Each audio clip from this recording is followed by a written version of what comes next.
नमस्कार दोस्तों, हमारे YouTube चैनल में आप सभी का एक बार फिर से स्वागत है। देखिए लेक्चर 1 जो है पॉलिटी का वो अपलोडेड है चैनल पे, आप जाके वहाँ पे देख सकते हैं। ये है लेक्चर 2। अब इसमें क्या-क्या चीज़ें हम डिस्कस करने वाले हैं, हम यहाँ पे पहले आपको बताते हैं। इसमें पहले होगा कि संविधान का परिचय क्या है, उसके बाद फिर आएगा टाइप ऑफ कॉन्स्टिट्यूशन यानी संविधान के प्रकार, उसके बाद फिर आएगा संविधानवाद क्या होता है, संविधान मतलब संविधानवाद किसको कहते हैं। ठीक है, ये तो ये 3 टॉपिक इस वीडियो में डिस्कस करेंगे। छोटे-छोटे वीडियो बनाते हैं जिससे आपको देखने में भी समस्या ना हो और चीज़ें आसानी से क्लियर हो सके, आप उनको ग्रैस्प कर सकें। और बाकी इसका पीडीएफ जिसको चाहिए होगा वो आप हमारे चैनल टेलीग्राम चैनल को ज्वाइन कर सकते हैं, इसके डिस्क्रिप्शन में उसका लिंक आपको मिल जाएगा। ठीक है, तो हम शुरू करते हैं संविधान का परिचय।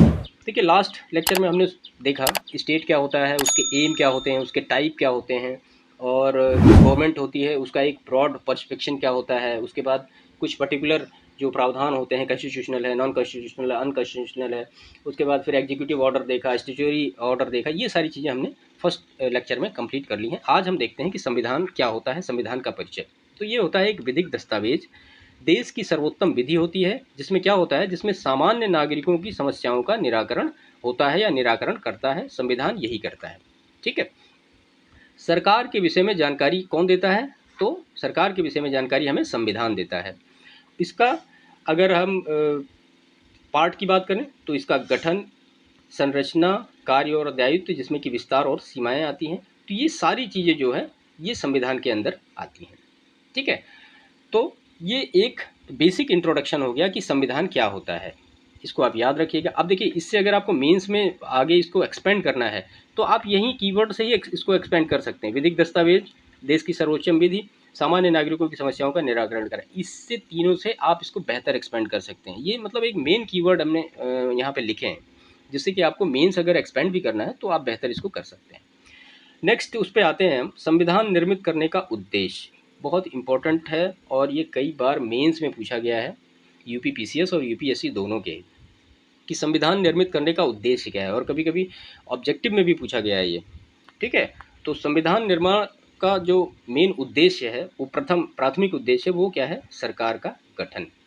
ठीक है, एक बार ऑब्जेक्टिव में पूछा गया था यूपीएससी में कि संविधान निर्मित करने का उद्देश्य, प्रथम उद्देश्य क्या है, तो उसमें सरकार का गठन, नागरिक अधिकारों की रक्षा था, और उसके बाद फिर उसमें दिया था कि प्रशासन का वर्णन, और उसके बाद शासन का गठन। तो ये 4 ऑप्शन थे, उसमें से आपको ये चूज करना था कि जो प्राइमरी ऑब्जेक्टिव है किसी भी कॉन्स्टिट्यूशन को मेड करने का वो क्या है। तो सबसे जो प्राइमरी ऑब्जेक्टिव है किसी भी कॉन्स्टिट्यूशन को मेड करने का, तो वो सरकार का गठन।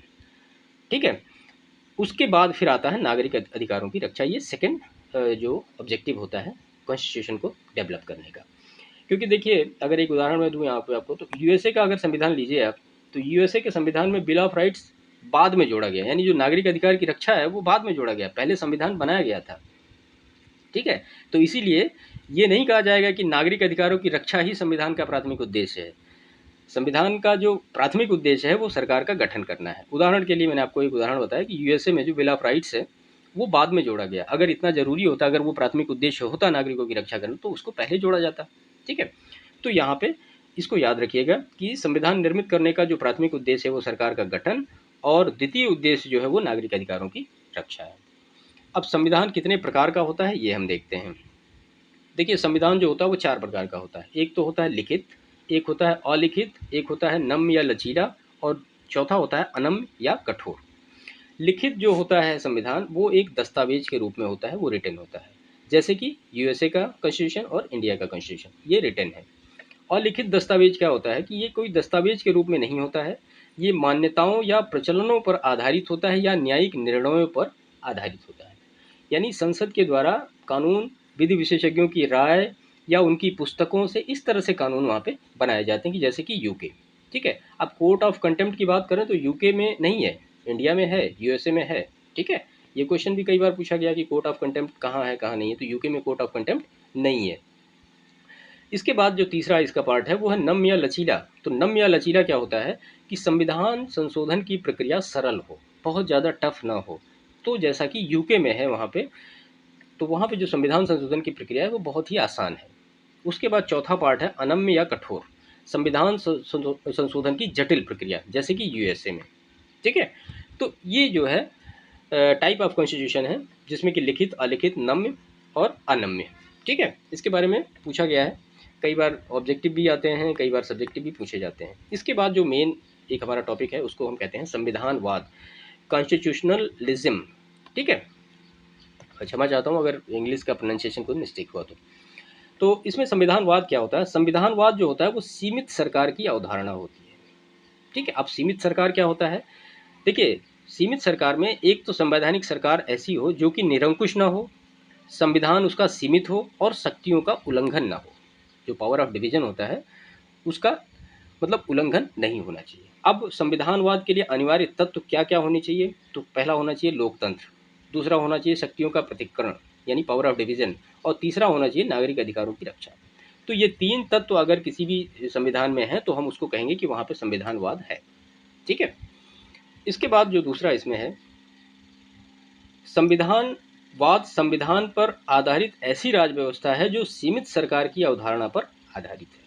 यह एक संवैधानिक सरकार की स्थापना पर बल देता है जिसमें अग्रलिखित तत्व अनिवार्य रूप से विद्यमान हो। क्या क्या विद्यमान हो? नागरिक अधिकार, लोकतंत्र और शक्तियों का पृथक्करण। तो ये चीज़ें संविधानवाद की हैं। अगर आपको मेंस में लिखने को भी आएगा तो मुझे लगता है आप इनसे एक्सपेंड करके इसको लिख सकते हैं।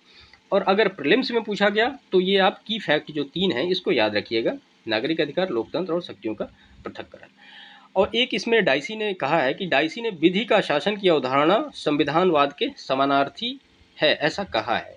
ठीक है, तो ये डाइसी ने कहा, इसका स्टेटमेंट याद रखिएगा, कई बार प्रीलिम्स में ये डायरेक्ट पूछा जाता है। तो ये जो दो तीन बेसिक टॉपिक थे लेक्चर 2 के वो हमने यहाँ पे आज डिस्कस किए। इसके बाद जो लेक्चर 3 आएगा तो लेक्चर 3 में हम देखेंगे कि इंडियन कॉन्स्टिट्यूशन के बारे में, जिसमें कि भारतीय संविधान क्या होता है उसका परिचय देखेंगे, उसमें भाग, अनुच्छेद और सारे, उसके बाद फिर उसके जो शेड्यूल हैं वो सारे देखेंगे, और जो संविधान की विशेषताएं हैं वो सारा हम लेक्चर 4 में कवर करेंगे।